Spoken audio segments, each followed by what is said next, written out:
Al señor aquel Miranda le huevearon los buses en este país, se los huevearon, al igual que ¿verdad? los de allá en Chalatenango, se los huevearon. Ahora cualquiera puede hacer un tamal y hacérselo, pasárselo al otro, y te vas a la cárcel con la ley de cadena perpetua. Y algunos atarantados dicen todavía, es que mi presi, 30 años más. Retajila de idiotas, retajila de idiotas. Miren bien lo que está pasando aquí, porque este es el manual clásico de cómo se utiliza la sotana para defender intereses privados, disfrazándolos de causa social.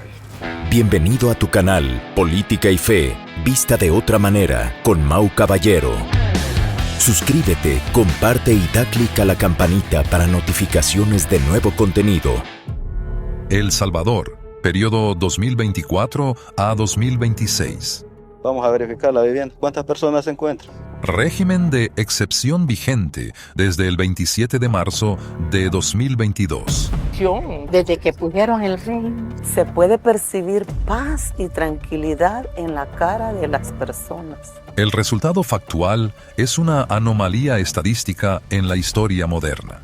La reducción de la tasa de homicidios de 106 por cada 100.000 habitantes en 2015 a un impactante 2,4 en 2023. Sin embargo, el hecho gatillo que hoy nos convoca no ocurre en una oficina gubernamental, sino en el púlpito de una parroquia. Bien sabemos cómo están destruyendo nuestro país y algunos atarantados dicen todavía, es que mi presi, 30 años más. Retajila de idiotas, retajila de idiotas. Un sacerdote investido con la autoridad del clero ha emitido una proclama política de alta intensidad. Califica de asesinos y ladrones a diputados y al propio presidente Nayib Bukele. No es una crítica constructiva, es una pieza de guerra psicológica. Y mientras que los están a la izquierda, les va a decir, malditos hacedores del mal, ustedes hicieron leyes en contra de mi pobre pueblo El Salvador. Y algunos chuecos de estos tienen sus madres, sus mamás que son católicas, y también se van a ir a la desgracia con sus hijos chuecos. El clérigo utiliza la liturgia para lanzar una maldición pública contra las madres de los funcionarios y, en una maniobra narrativa arriesgada, compara la detención de pandilleros con el juicio de Jesucristo. Sugiere ante sus fieles que el pueblo salvadoreño está liberando a Barrabás al apoyar las medidas de seguridad actuales. Lo que está en juego aquí no es la libertad religiosa, sino el uso instrumental de la teología para blanquear el terrorismo urbano y descalificar el derecho natural a la legítima defensa de una nación que estuvo al borde de la extinción social. Bienvenidos a una discrepancia necesaria, cruda y profunda.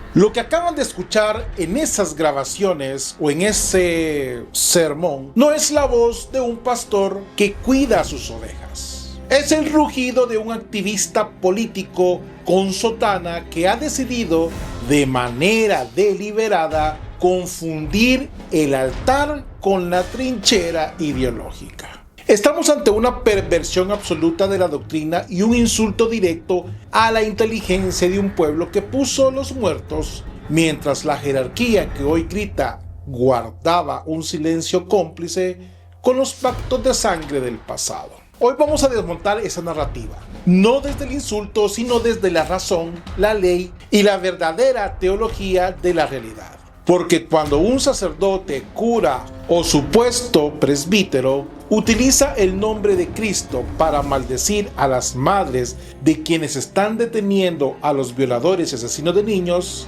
ese sacerdote ya no sirve a Dios, sino a su propia soberbia política. Este video les va a revelar cómo se intenta manipular el sentimiento religioso para que el salvadoreño sienta culpa por vivir en paz. Quieren que pidas perdón por no dejarte extorsionar. Quieren que te sientas como un idiota, como él mismo dice, por preferir un país sin pandillas. Pero aquí la verdad es terca. No hay nada más cristiano que proteger la vida del inocente y nada más demoníaco que usar el evangelio para proteger a los victimarios. Prepárense porque vamos a destruir argumento por argumento esta mentira vestida de sermón. Damos inicio.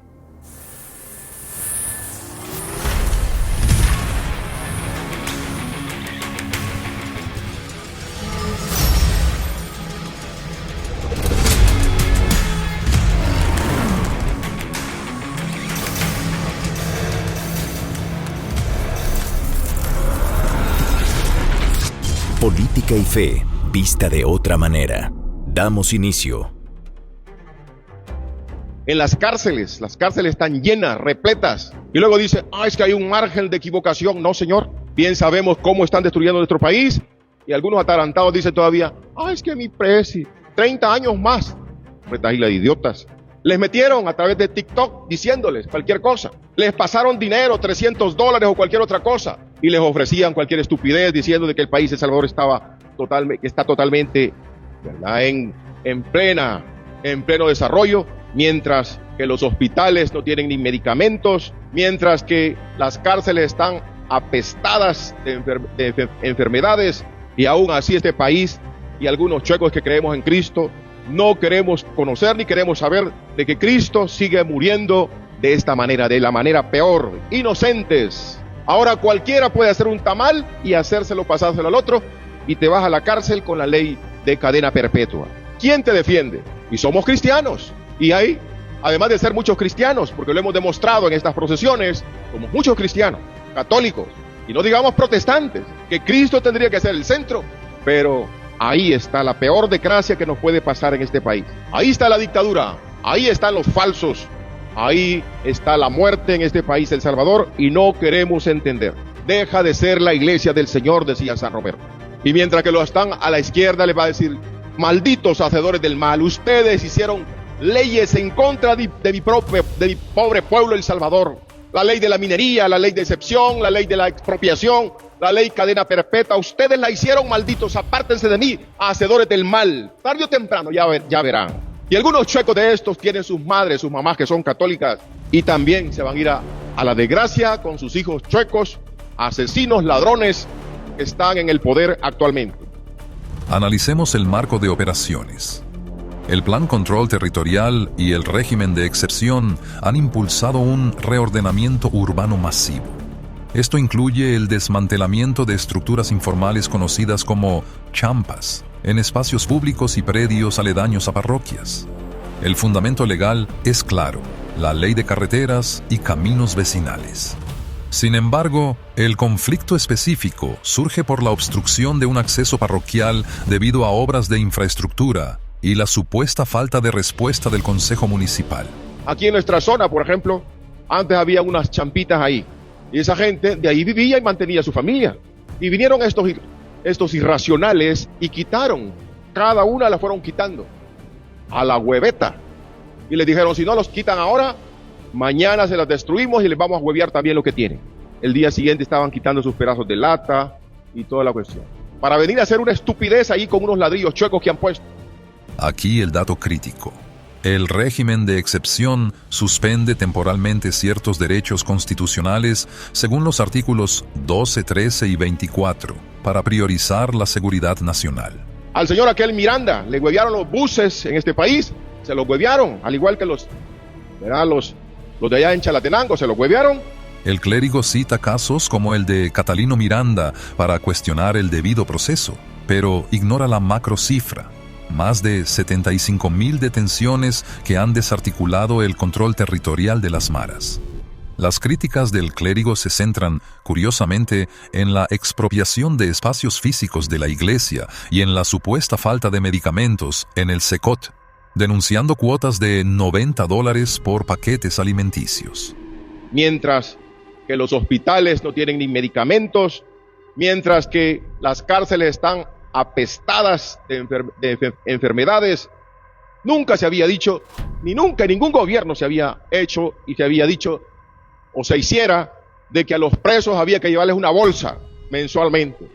Y ahora la bolsa vale 90 pesos, $90. Y hay una pobre gente que dice, yo le llevo la bolsa. Es decir, pasa de una queja por infraestructura municipal a una denuncia global contra el sistema penitenciario de máxima seguridad. Miren bien lo que está pasando aquí, porque este es el manual clásico de cómo se utiliza la sotana para defender intereses privados, disfrazándolos de causa social. El padre comienza su prédica quejándose de la salvación de las almas, de la caridad cristiana. No, comienza quejándose de unos ladrillos. Se queja de que le quitaron la entrada a su parroquia para poner ladrillos chuecos y recuperar el espacio público. Es ahí, desde la herida del ego y la propiedad material, desde donde brota el veneno político. Hablemos claro, el sacerdote utiliza la frustración de una obra municipal para saltar a una descalificación total de la seguridad nacional. Llama irracionales a quienes aplican la ley y luego, en un acto de soberbia intelectual insoportable, llama isla de idiotas y atarantados al 90% de los salvadoreños que apoyan la gestión de seguridad.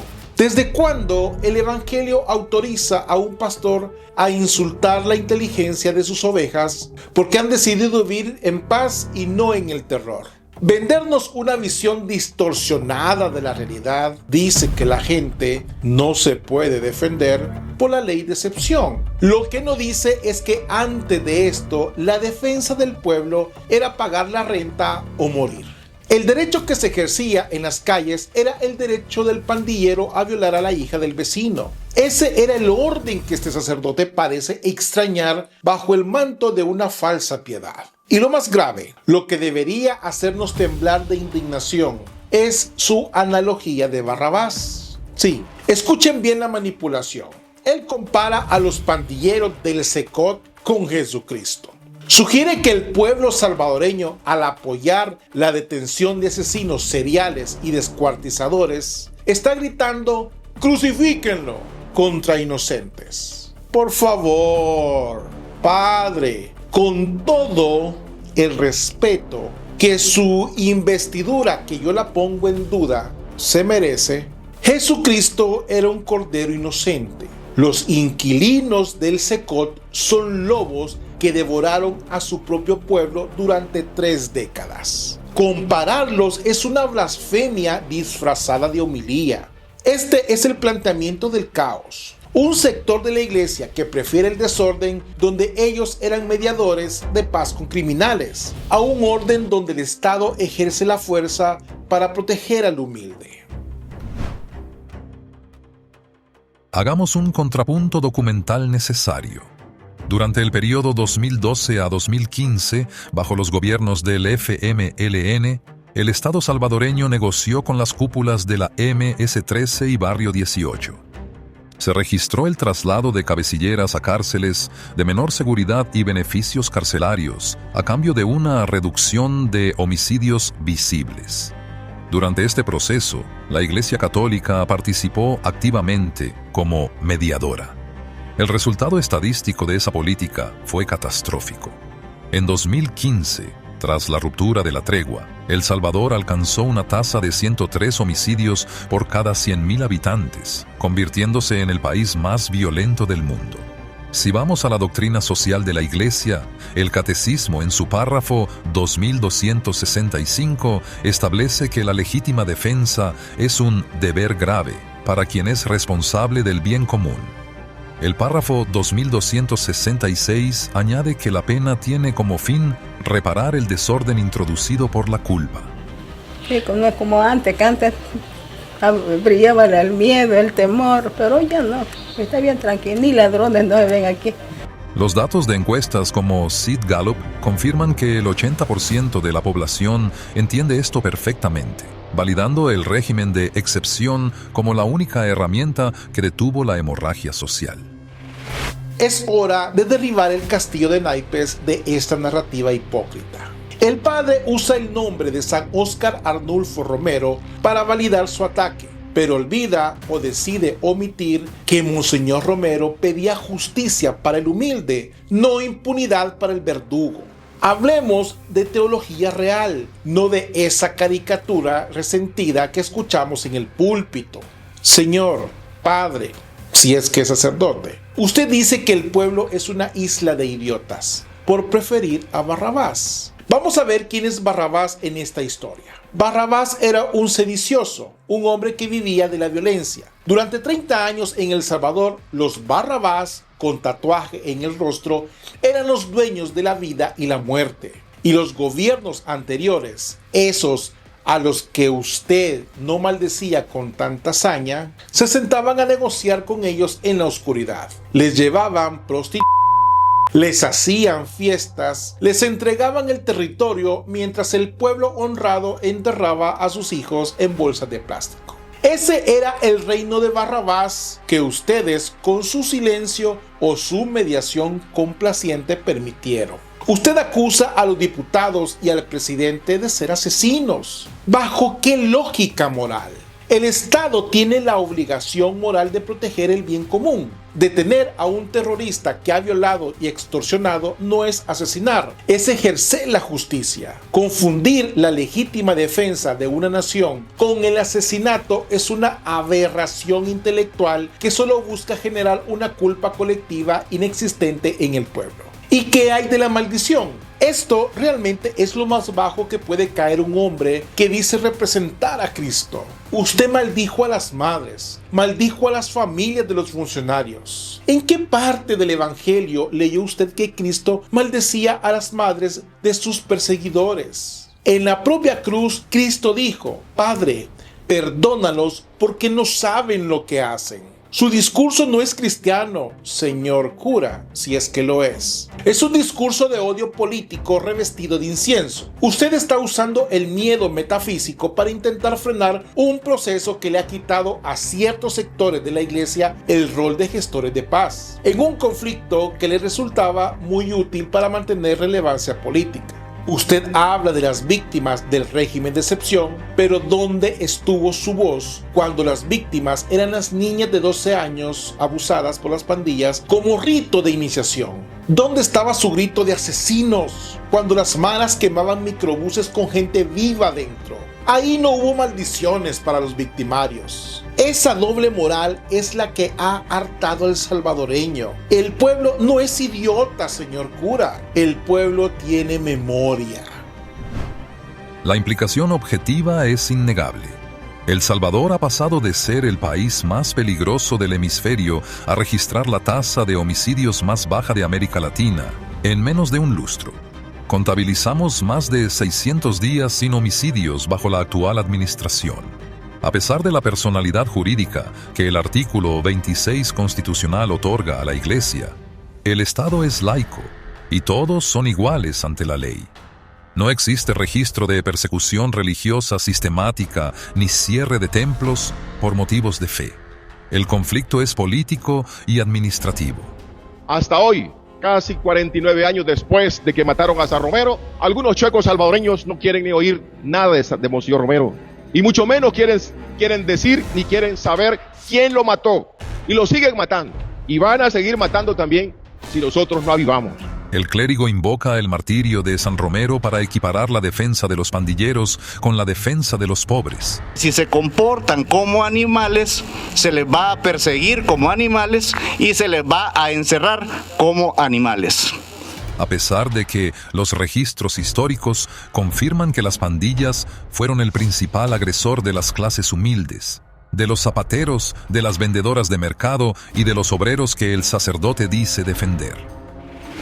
Llegamos al punto de la verdad definitiva. Señor cura, usted habla de una iglesia martirial y tiene razón, pero el martirio se da por la verdad, no por el encubrimiento del crimen. Usted ha intentado secuestrar la memoria de los mártires para ponerle un escudo teológico a quienes desangraron al país. Eso no es teología de la liberación, es teología de la opresión criminal. Usted lanzó una maldición contra las madres de los funcionarios. Yo le respondo con la Biblia. Busquemos Romanos capítulo 12, versículo 14. Bendigan a los que los persiguen, bendigan y no maldigan. Un sacerdote que maldice desde el altar ha vaciado su autoridad moral. Usted no actúa como vicario de Cristo, sino como un comisario político resentido porque el Estado finalmente decidió proteger al ciudadano. Usted dice que cualquiera puede hacer un tamal y mandarte a la cárcel. Esa es una caricatura que insulta a las fuerzas de seguridad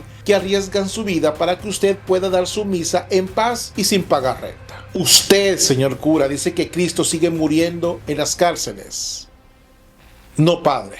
Cristo murió por nuestros pecados y hoy Cristo está presente en el alivio de las víctimas que durante 30 años no tuvieron un sacerdote que gritara con esta misma fuerza contra sus verdugos. Porque hoy tiene tanto valor para insultar al presidente y no tuvo ese mismo valor para denunciar a los palabreros que sometían a su propia gente. Mi fe no depende de sus arranques de bilis política. No acepto su maldición porque usted no tiene el poder de maldecir lo que Dios ha permitido para traer paz a nuestra tierra. Salga de su burbuja y hable con la madre que hoy puede mandar a su hijo a la escuela sin miedo a que lo recluten. Esa es la verdadera bendición.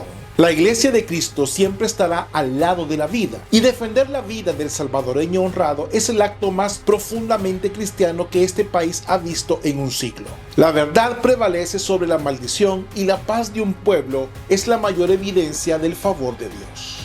¿Y tú, qué has visto esta transformación con tus propios ojos en nuestro país? ¿Qué piensas de este sacerdote en el púlpito para fines políticos? Te leo en los comentarios. Bendiciones, paz y bien. Dios con ustedes.